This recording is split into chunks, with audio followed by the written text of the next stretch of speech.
अब घर क्योंकि बिल्कुल हल्का फुल्का महसूस होता था, किसी के साथ कुछ भी नहीं हो रहा था, इसलिए शायद हम रिलैक्स होते जा रहे थे। और कुछ दिनों के बाद हमारे मामू के बेटे का इंतकाल हो गया और जैसे ही ये ख़बर घर पहुंची तो हमें फौरी तौर पे रवाना होना था। हम जब भी रात को सोने लगते तो हमारे वाले साहब पहले पूरे घर का दायरा कड़ा लगाते थे और उसके बाद वो जागते रहते थे। ऐसी नींद सोते थे कि हल्का सा भी कहीं खटका होता तो वो जाग जाते थे, जैसे वो पहरा देते थे। और कि इस अंदाज का पहरा कि मुझे कहीं पढ़ना पड़ा, दम करना पड़ा तो मैं फ़ौरन दम कर दूं। लेकिन जब उस मामू के बेटे की इतला मिली तो इतनी जल्दी में हमें निकलना पड़ा कि उस घर का हम दायरा कड़ा करना भी भूल गए। हमने अपने घर को लॉक किया और सारे घर वाले वहाँ से 2 दिन के लिए रवाना हो गए। 2 दिन हमारा घर बंद पड़ा रहा, बिजली लाइटें सब कुछ हम बंद करके आ गए। 2 दिन हम वहीं पे रहे फौतवी वाले घर में। और तीसरे दिन जब हम अपने घर वापस आ रहे थे तो हमने देखा पूरे कोहसार की लाइट गई हुई है। पूरा कोहसार लाइट ना होने की वजह से अंधेरे में डूबा हुआ है। जितने भी घरों में यूपीएस लगे हुए थे जो बिजली जाने के बाद चल जाते थे, शायद वो इतनी लंबी लाइट गई थी कि सबके यूपीएस भी बंद हो गए थे। और जब हम अपने घर का ताला खोलकर अंदर दाखिल हो रहे थे तो सिर्फ वाहिद हमारे घर का यूपीएस था जो चल रहा था, क्योंकि हमने इस्तेमाल नहीं किया था। और बाकी लोग अपने यूपीएस को इस्तेमाल करते करते इस इंतज़ार में कि अभी लाइट आ जाएगी, अभी लाइट आ जाएगी, लाइट ही नहीं आई थी और यूपीएस भी बंद हो गए थे। यूपीएस का मतलब है पाकिस्तान में एक बैटरी के साथ ऐसा सिस्टम बनाया जाता है कि जैसे लाइट चली जाती है तो आपका घर बैटरी पे चलना शुरू हो जाता है, लाइटें वगैरह पंखे वगैरह आपके जल जाते हैं। ये एक यूपीएस का सिस्टम होता है। हमने यूपीएस चलाया और अपने घर के अंदर दाखिल हो गए। मेरे बाबा को भी याद नहीं था कि वो जाने से पहले दायरा कड़ा करना भूल गए थे। वही घर जो अब इतना हल्का फुल्का हो रहा था, सब कुछ मामलात बेहतर होते जा रहे थे, अब वो शायद 2 दिन, तीसरे दिन तो हम वापस आए थे, जो बंद रहा था बग़ैर दायरे कड़े के, शायद उस मखलूक को फिर से रास्ता, उस घर में दाखिल होने का रास्ता मिल गया था।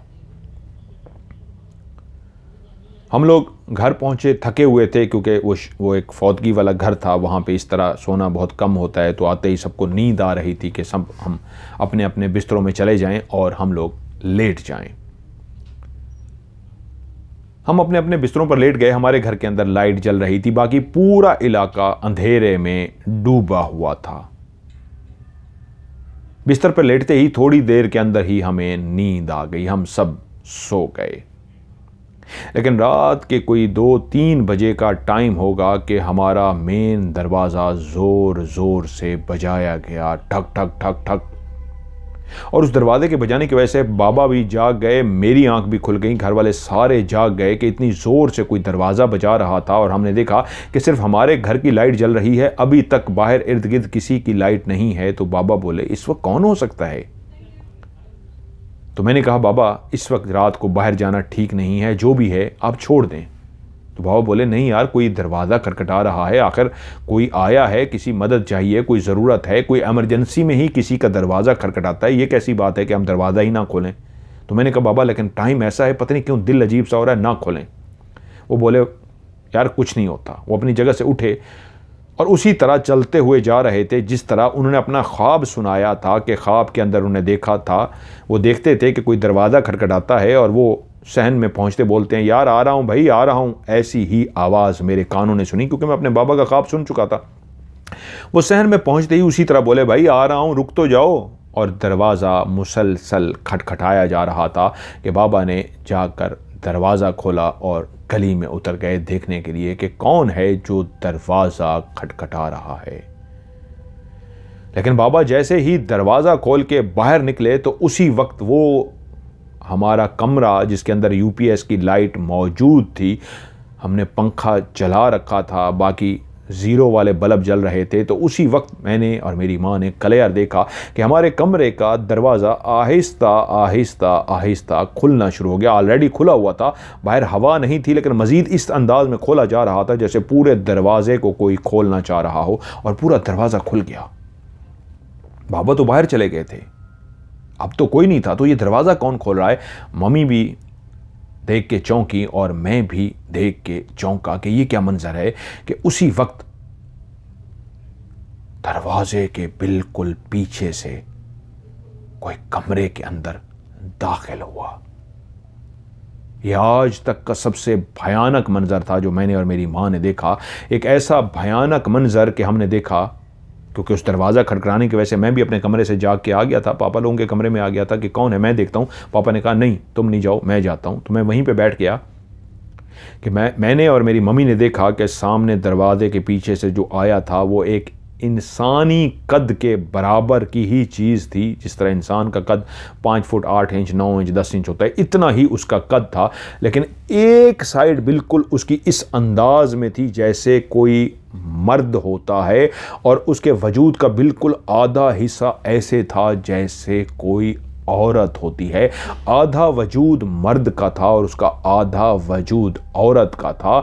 लेकिन जहाँ पे उसका सर था वो इंतहाई खौफनाक था। उसके बाजू, उसकी टांगें जो कपड़ों के बगैर थीं, वो आधा वजूद मर्द का और आधा वजूद औरत का था।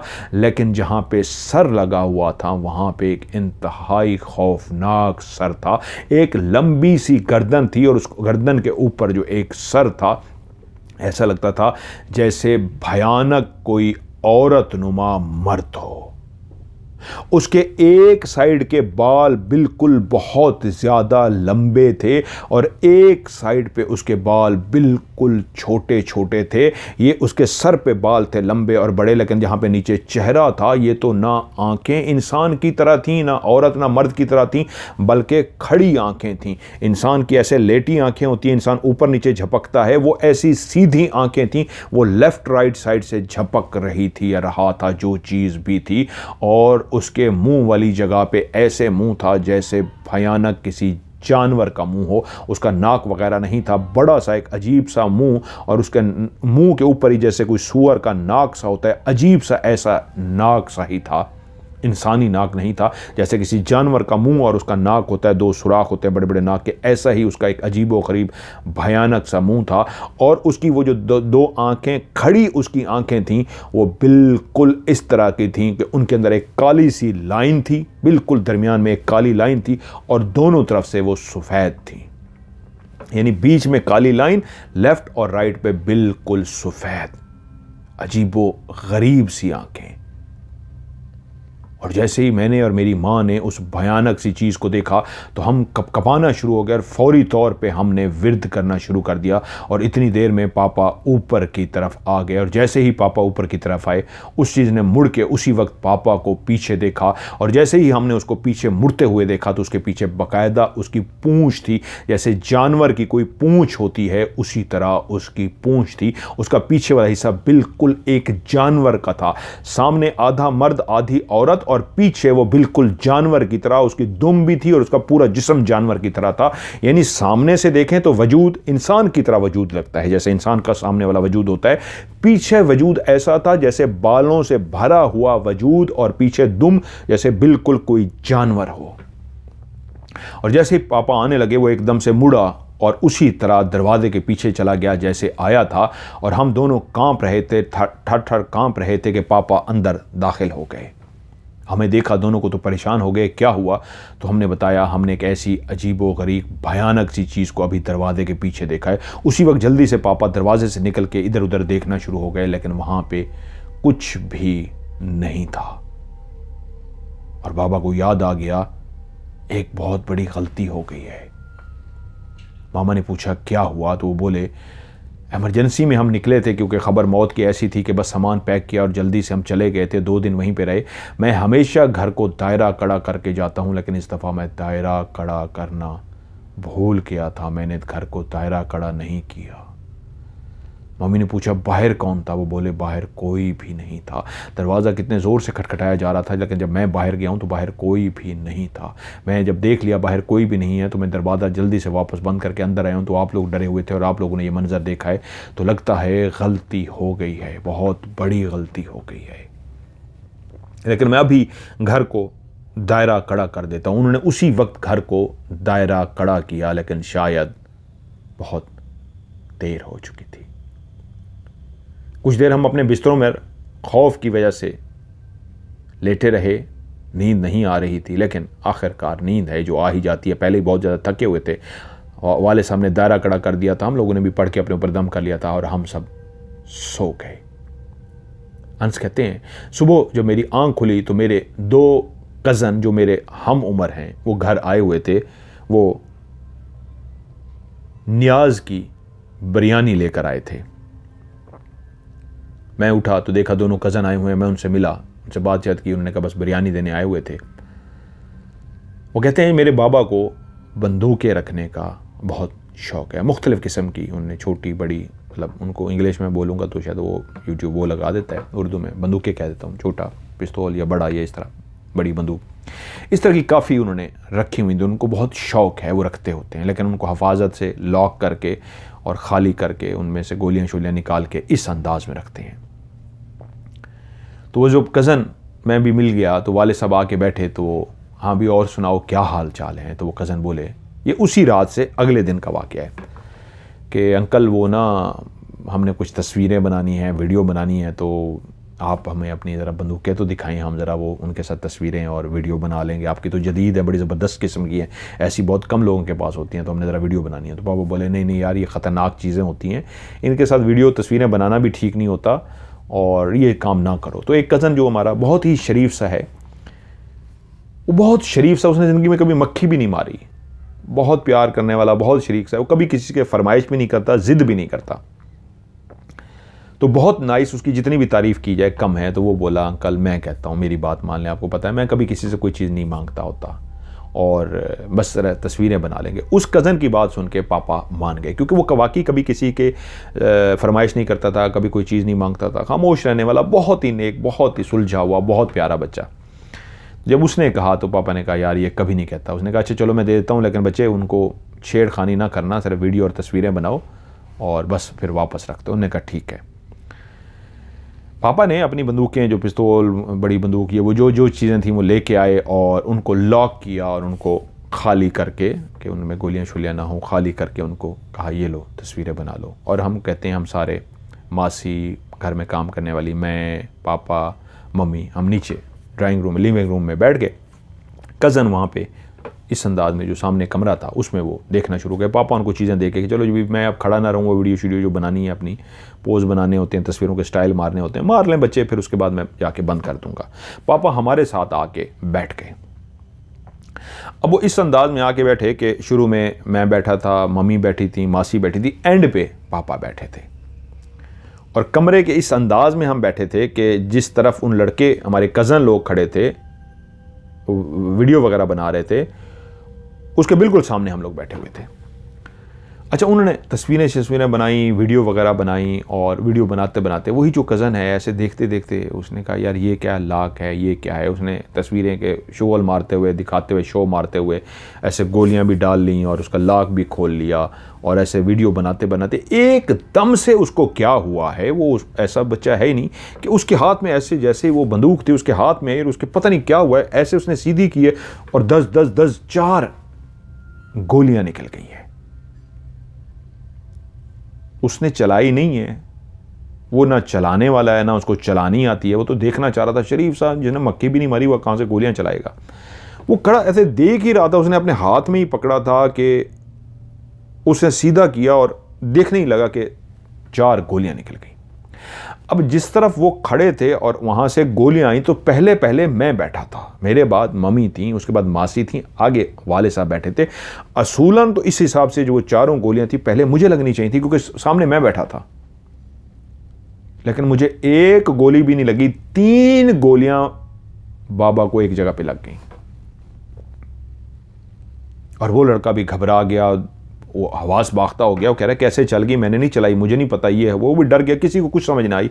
बाबा को 3 गोलियां लग गई थी। हम जल्दी से भागे, उनको गाड़ी में डाला, अस्पताल ले गए, और अस्पताल में फौरी तौर पे हम पहुंच गए थे। उन्होंने गोलियां निकाल ली, मेरे बाबा बच गए।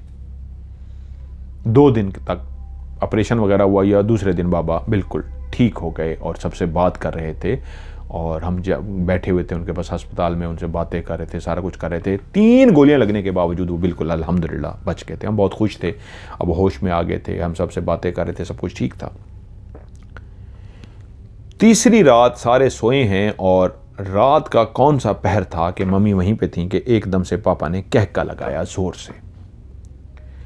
और जैसे ही कहका लगाया मम्मी की आंख खुल गई। बाकी भी मरीज़ वहाँ पे सारे सो रहे थे या अलग कमरा था, मुझे तो नहीं क्लियर पता। बहरहाल वो कह रहे हैं इस तरह हंसना शुरू हो गए कि मम्मी परेशान हो गई और हंसते हंसते एकदम से रोना शुरू हो गए।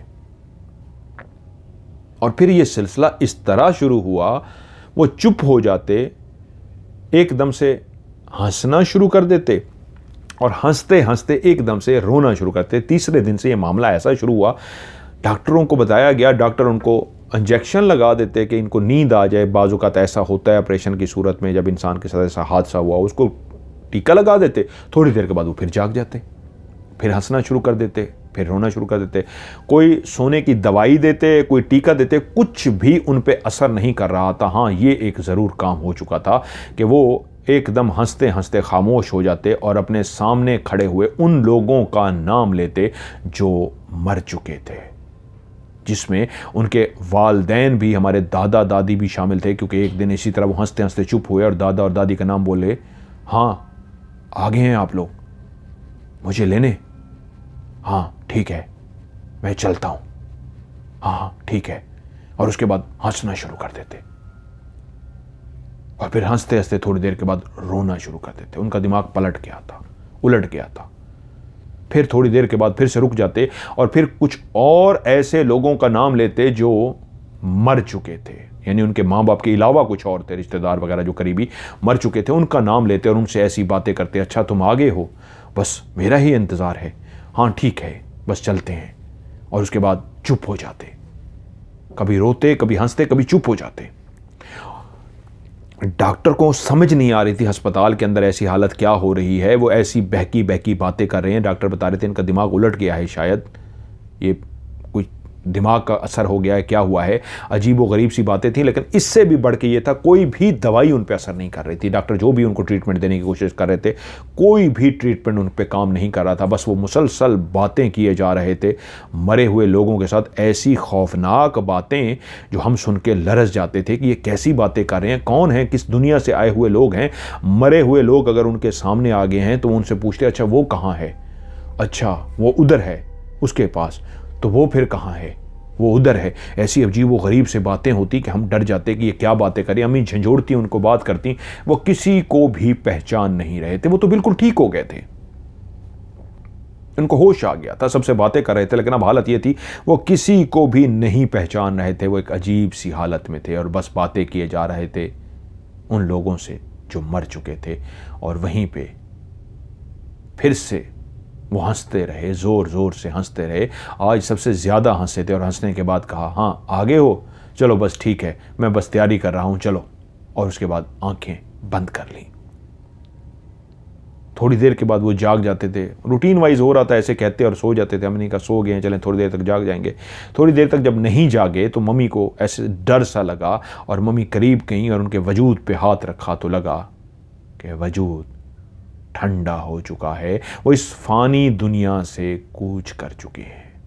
किस अंदाज में वो गए थे कि उनके वजूद ने झटके भी नहीं लिए थे। जब इंसान अपनी जिस्म से रूह निकलती है, अपने जिस्म को छोड़ता है, रूह बाहर निकलती है, तो इंसान का जिस्म झटके लेता है। वो ऐसे पुरसकून सोए कि उसके बाद वो इस दुनिया से चले गए। मम्मी को पता तक नहीं लगा, मम्मी मुसलसल उनको देख रही थी और चीखो पुकार शुरू हो गई। मेरे पापा जा चुके थे। और उन्होंने शुरू में कहा, वो आपकी कहानियाँ बहुत शौक़ से सुनते थे, आपका दायरा खड़ा करते थे, सब कुछ करते थे। मेरे पापा की मग़फ़िरत के लिए दुआ कराइएगा। मैं तमाम कहानी के सुनने वालों से ये रिक्वेस्ट करूँगा, दिल से दुआ कीजिएगा कि अल्लाह ताला उनके तमाम, अगर कोई जाने अनजाने में कोई भी गुनाह हो गए हैं, अल्लाह ताला उनके तमाम सगीरा और कबीरा गुनाह माफ़ फरमाए और अल्लाह ताला उनको जन्नतुल फिरदौस में बुलंद दर्जात अता फरमाए। सब मिल के बोलिएगा आमीन। और जितने भी हमारे प्यारे इस दुनिया से चले गए हैं, अल्लाह ताला अपनी रहमत के सदके उन सब के भी तमाम सगीरा और कबीरा गुनाह माफ़ फरमाए और उन सबको जन्नतुल फिरदौस में जगह अता फरमाए। आमीन सुमा आमीन। उन्होंने मुझसे एक लाइन पूछी है आखिर में, मज़हर भाई आपसे एक सवाल है, इसका जवाब वीडियो के एंड में ज़रूर दीजिएगा। बाबा का दिमाग क्यों पलटा था? देखिए, मैं इसका हतमी जवाब तो नहीं दे सकूंगा कि 100% इसका यही जवाब है, एक राय कायम कर सकता हूं, क्योंकि बाज़ औक़ात जब मरीज़ डॉक्टर के सामने होता है तो उस वक्त सिचुएशन बहुत ज़्यादा क्लियर होती है। मेरे सामने जब किसी को लाया जाता है, किसी पेशेंट को, या उसकी तस्वीर मुझे दिखाई जाती है, फिर मैं बेहतर बता सकता हूँ। सुन के राय कायम करना थोड़ा सा मुश्किल हो जाता है। अगर वो सिचुएशन आप मेरे साथ उस वक्त राब्ते में होते, 2023 की आप बात बता रहे हैं, आप मुझसे राब्ता कर लेते और ये मामला जिस तरह हो रहे थे, आपने कारी साहब को बुलवाया, मुझसे राब्ते में आ जाते, तो जो मेरे से हो सकता मेरी ज़ात से, मैं भरपूर कोशिश करके ख़त्म कर देता। मेरे लिए मुश्किल नहीं है। आपके घर के अंदर जो वो दायरा कड़ा लगाना भूल गए और उसके बाद आपने एक अजीबोगरीब चीज़ को देख लिया, तो कोई बात नहीं थी, आप मुझसे रब्ता करते, यकीन मानिए मैं आपको गारंटी से कह रहा हूं, मैं उनको क्लियर कर देता, कोई मुश्किल बात नहीं मेरे लिए। लेकिन गोली का चलना तो यही जाहिर करता है कि वो बच्चे ने मारी नहीं है, वो मारना नहीं चाहता था, वो तो ऐसा बच्चा ही नहीं है, इसका मतलब है गोली चलवाई गई है। वो चीज़ें शायद वाले साहब के पीछे पड़ गई थी, बज़ाहिर तो यही लगता है। अब दिमाग का जो पलटना है, जो आपका ये सवाल है, ये दो सूरतों में होता है। मेडिकली इसको एक और तरीके से एक्सप्लेन किया जाता है, क्योंकि मेडिकल भी एक्सप्लेन करती है कि ऐसी सूरत में होता है कि इंसान डर जाता है, दिमाग के ऊपर कोई बीमारी आ जाती है, अटैक आ जाता है, पैनिक अटैक आ जाता है, खौफ की सिचुएशन होती है, कुछ देख लेता है। ये और मेडिकली हैं जो मैं इस वक्त बेहतर नहीं बता सकूँगा, डॉक्टर बेहतर बता सकते हैं कि ये होता है मेडिकली। लेकिन रूहानियत की दुनिया में देखा जाए तो ऐसा होता है कि इंसान जिस तरह पहले उन्होंने ख्वाब देखे, उनको कारी साहब ने कहा वो जिन्नात उनको ख्वाब दिखा रहे थे, तो इस वक्त भी यही दो सूरतें थीं। या तो जिन्नात उनके दिमाग को पलट चुके थे और उनको इस तरह के शक्लें बना बना के दिखा रहे थे, क्योंकि हकीकत में मरे हुए लोग वापस नहीं आते लेने के लिए। साइंस यही कहती है कि जब आपको नज़र आते हैं, आप मरने वाले होते हैं, मुझे वो लेने आ गया, वो मैं लेने आ गया, तो ये आप खुद इमेजिनेशन में, तख़य्युल में क्रिएट कर रहे होते हैं उन लोगों को, असल में वो लेने के लिए नहीं आए होते। इस्लाम में भी ऐसा कोई कॉन्सेप्ट नहीं है जबकि आप जब मरते हैं तो आपके प्यारे आपको लेने के लिए आते हैं, ऐसा नहीं है। तो इंसान खौफ की वजह से ऐसा क्रिएट कर रहा होता है, उसको ऐसा नज़र आ रहा होता है। पहले वो क्रिएशन जिन्नात की थी जो उन्होंने उनको इस तरह के ख्वाब दिखाए थे। इस वक्त जो उनकी सिचुएशन थी वो लेने नहीं आए थे, लेकिन वो इस तरह का देख रहे थे। उनके दिमाग में शायद फिर से उस मखलूक ने या तो कब्ज़ा कर लिया था, या हो सकता है मेडिकली किसी वो ऐसे पैनिक अटैक, किसी ऐसी बीमारी का शिकार हो गए थे कि ये वो सब कुछ देख रहे थे। लेकिन फिर मैं ये कहूँगा कि अल्लाह ताला उनको जन्नतुल फिरदौस में बुलंद दर्जा अता फरमाए। आमीन सुमा आमीन। सब उनके लिए दुआ कीजिएगा। जो कुछ चले जाते हैं बस उनकी फिर मग़फ़रत के लिए दुआ करते हैं। मैं इस पे और भी बहुत डिटेल से बोल सकता हूँ, कई राय कायम कर सकता हूँ, लेकिन मैं नहीं करने जा रहा, वो तकलीफ़ का बायस होंगी। तो इसलिए मैंने मुख्तसर सा एक यूँ कहिए कि एक लिमिट के अंदर जवाब देने की कोशिश की है कि आपका मुख्तसर सा जवाब भी मिल जाए और डिटेल में भी ना जाऊँ। डिटेल में जाऊँगा तो शायद आपके दुख में इजाफ़ा होगा। अल्लाह ताला हम सबको राह रास्त पे लाएँ। अल्लाह ताला हम सबको तौफ़ीक दें कि हम दूसरों के काम आ सकें और हमारी मंजिलें भी आसान हो। आमीन सुमा आमीन।